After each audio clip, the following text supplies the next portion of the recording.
will talk about how can you disable this sign or know how you can do that on your YouTube TV app. So you just follow these ways and it's going to work with you. All you have to do inverse, you just go here above your photo profile, click on it. So then it's going to show for you a list like this here. Then you click on settings.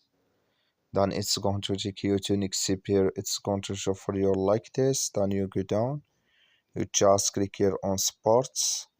So then you come to next here. You come to autoplay key place. Click in this sign or this color. Like you see color, it's gone. That's mean autoplay key plays disable with us now. That's all you have to do. That's all. So I wish you a great thank you for your watching.